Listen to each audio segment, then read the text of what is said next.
Rain this morning has caused severe flooding in Canberra. Our reporter, Gordon Taylor, now joins us. And Gordon, just how bad are conditions there? It looks like the rain may have been easing off, but the flooding is quite evident.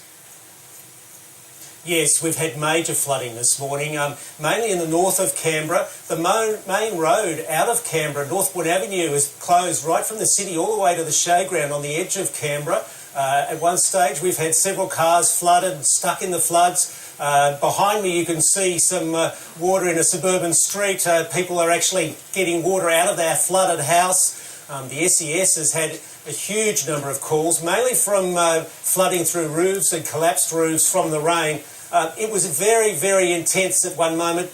Police are asking people to stay away from the flooded areas and only drive if necessary because the conditions are so terrible out here.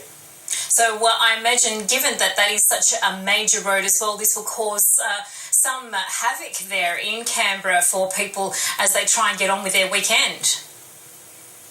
Well, that's right, and of course this weekend is the Canberra show. It was already struggling. Now they still don't know whether they're going to open today for the rest of the show, so that's a major blow to that organisation.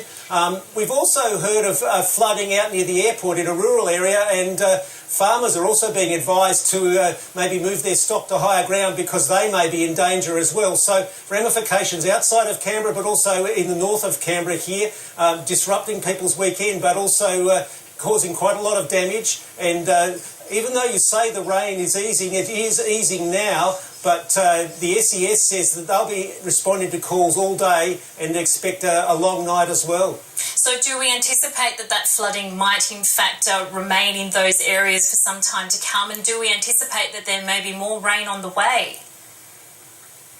Well, we think there may be more rain on the way. It is easing, but of course the floods often take quite some time to peak after the main rain event, and so we haven't seen any evidence yet of the floodwaters receding. We've got the major river through the north of Canberra, Sullivan's Creek, which we're right next to at the moment. It's broken its banks and is flooding, and that's part of the reason you're seeing houses behind us flooded. So we will anticipate some more time yet while we wait for those floodwaters to recede, as you say there. Gordon Taylor reporting from Canberra.